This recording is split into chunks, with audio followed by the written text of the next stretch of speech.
Yesterday was a very bad day for Melania Trump. Her dark past is surfacing, and she wants people to believe that her film was a success when it was an utter disaster. By the way, the MeidasTouch network broke an exclusive that Trump faith-based leaders, and I put that in quote, were encouraging bulk buys in order to try to manipulate ticket sales. I'll get to that in a moment. But let's talk about Melania's dark past surfacing. So Melania, you can try to threaten lawsuits against people like Donald Trump's former biographer, Michael Wolff, or you could threaten lawsuits against Hunter Biden, but you're not scaring anybody. Michael Wolff sued you. You have not countersued him, and you've been running away as Wolff tried to serve you with the lawsuit. Then you rush to federal court and say that Michael Wolff's lawsuit against you should be dismissed because you've been dodging service of the summons and complaint. But as I mentioned, your dark past is surfacing, Melania. Your name is appearing in these Epstein files that your husband's DOJ that he weaponized released on Friday. Now, to be very clear, just because your name appears, I'll let the people judge and form their own opinions, Melania. I'm just going to stick to what the documents say that Trump's DOJ produced. So, of course, there was the document that I covered on another video. So let me do that one first. But then I'll show the document next that talks about Epstein introduced Melania Trump to Donald Trump. I'm reading from the document.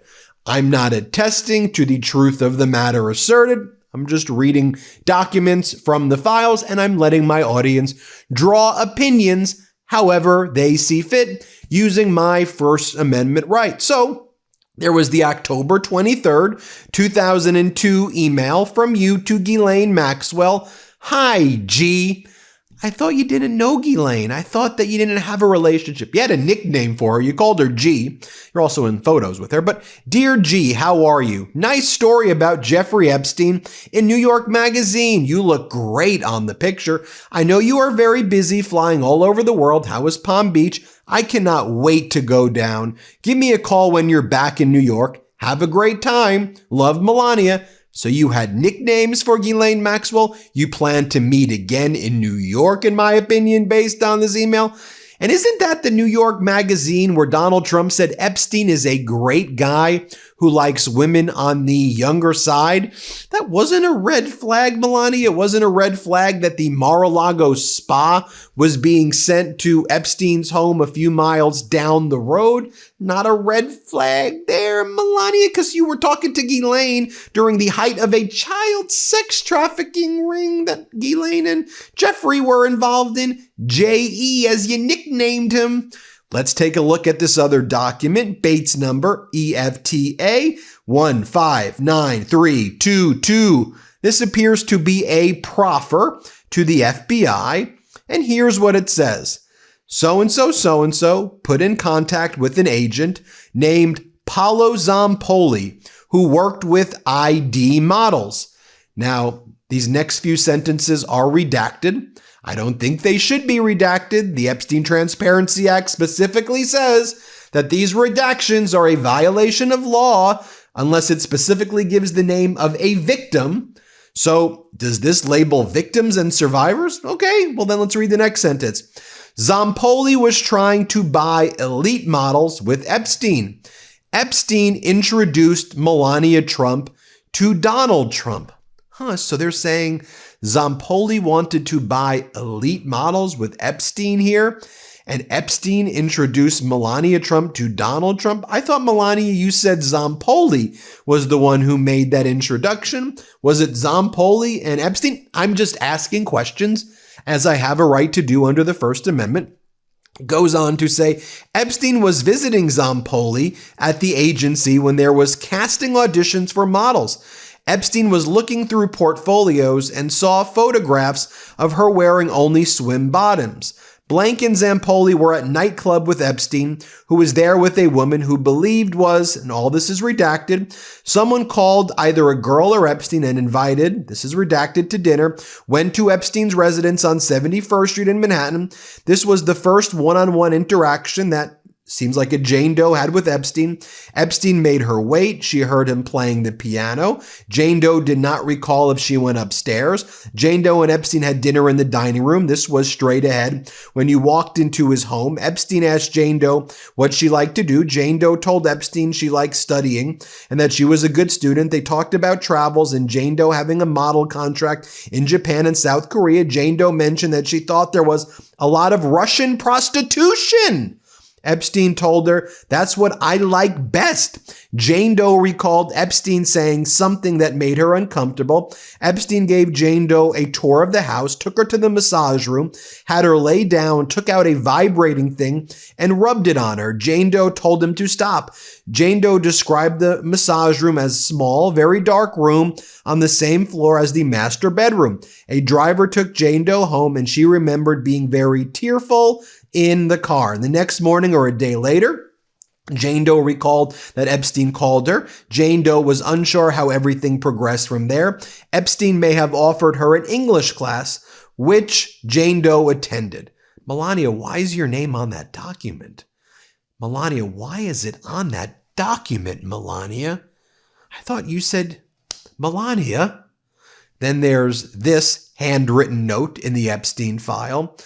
Ex-husband put in contact with agent Paolo Zampoli, ID Models, organized to come to New York to model, living at model's apartment, didn't have funds to pay own apartment, accommodate 10, same state as model agency Varick Street, had an affair with agent. He's trying to buy elite models with Epstein. He introduced Melania Trump to president, thinks he's an ambassador now.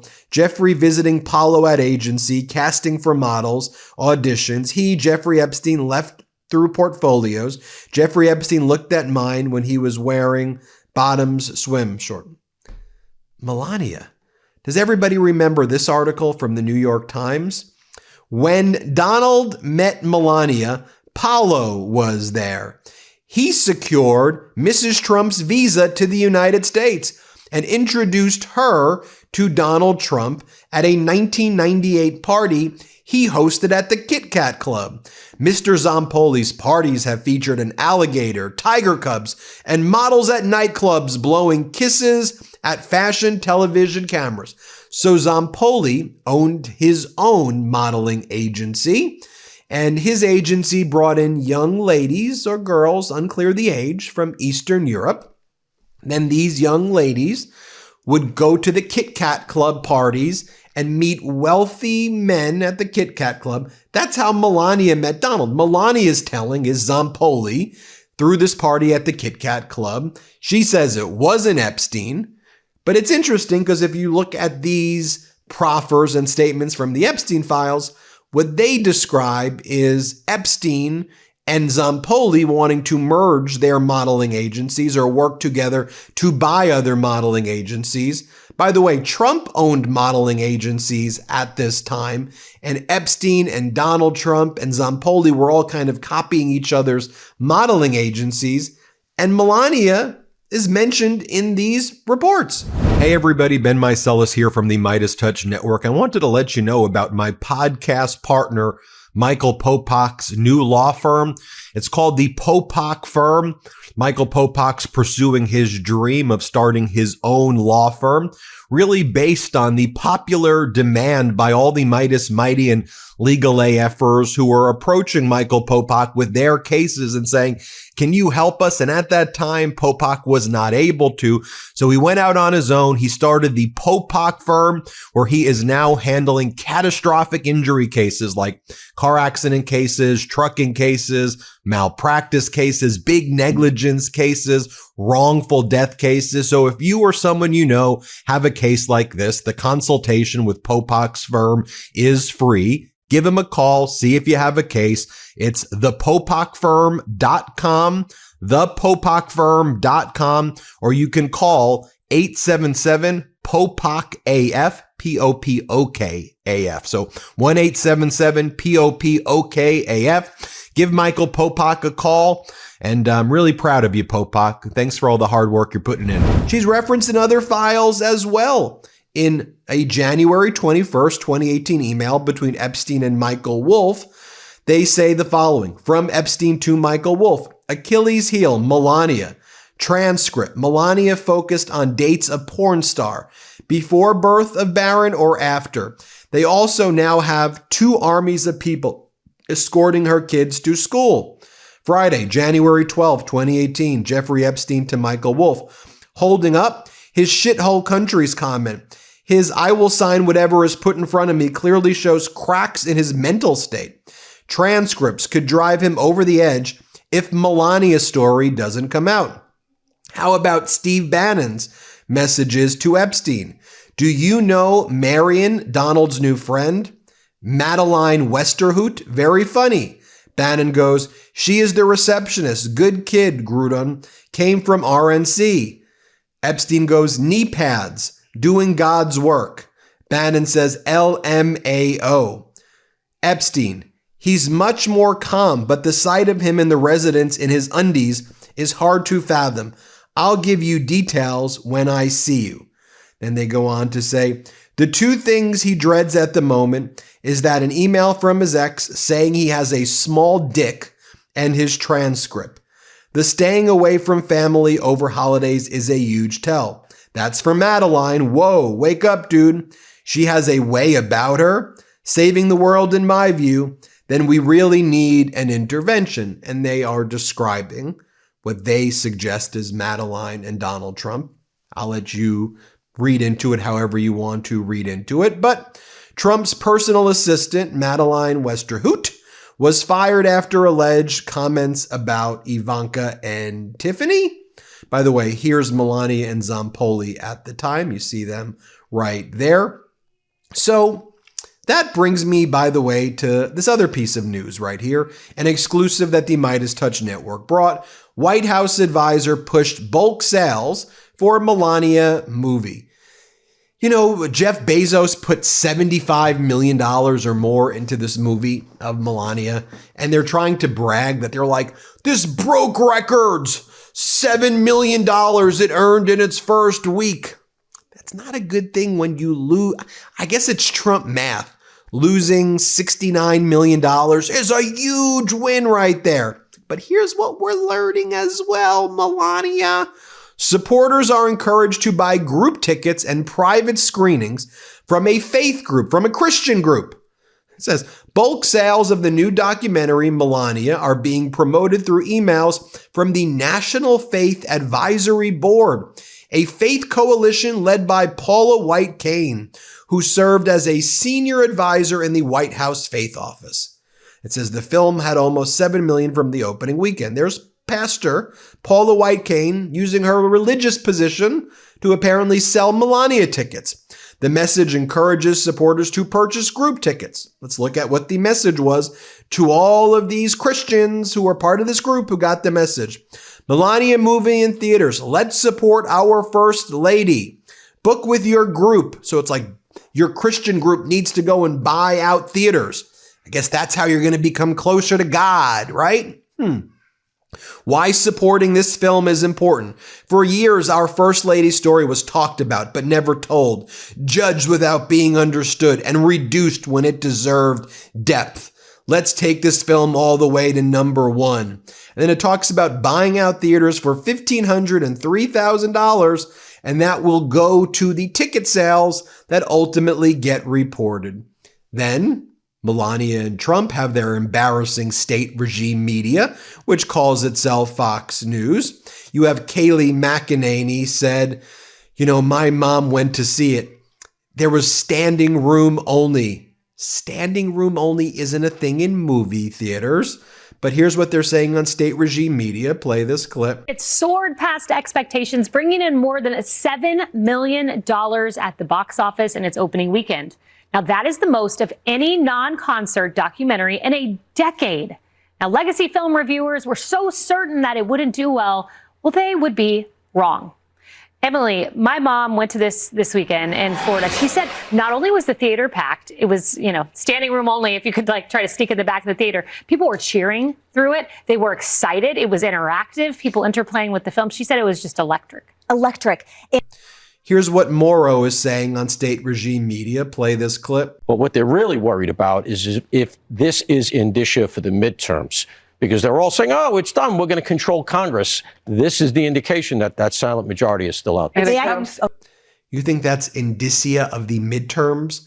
That the Melania movie lost $69 million? Okay. Here's Campagno on the Melania movie. Play this clip. Yes, they are. Sorry. Women is what they're worried about here. To analogize, remember when Laura Trump's song was #1 on Apple iTunes and no one talked about it? Yep. Our books that are all New York Times #1 bestsellers, no one talks about it. The whole point is the pulp culture, the actual audience that is so popular and loves things are all of a sudden, they are mute on the left about the coverage. Yep. And also, okay, I mean, it's just the clowns, like clownish fascists.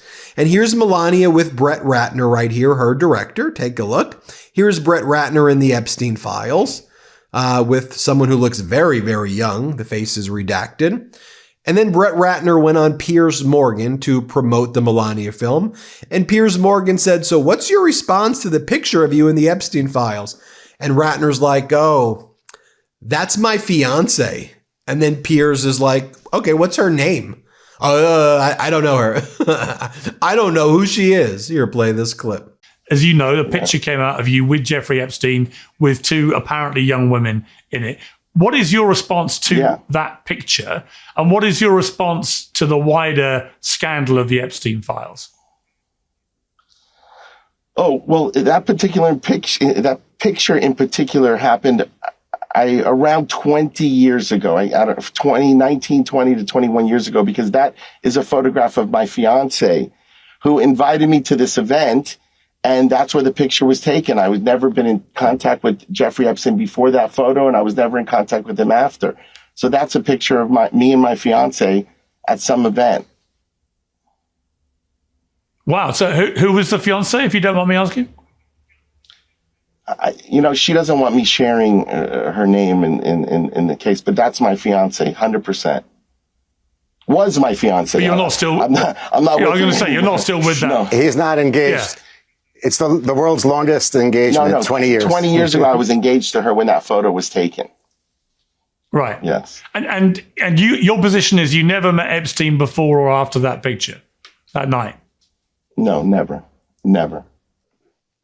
Well, I'll let you judge for yourself, folks. Melania. What happened? Hit subscribe. Let's get to 6 million. And thanks everybody for watching. Thanks for watching. Be sure to add the MeidasTouch podcast on Apple Podcasts, Spotify, or wherever you get your podcasts for new updates every single day.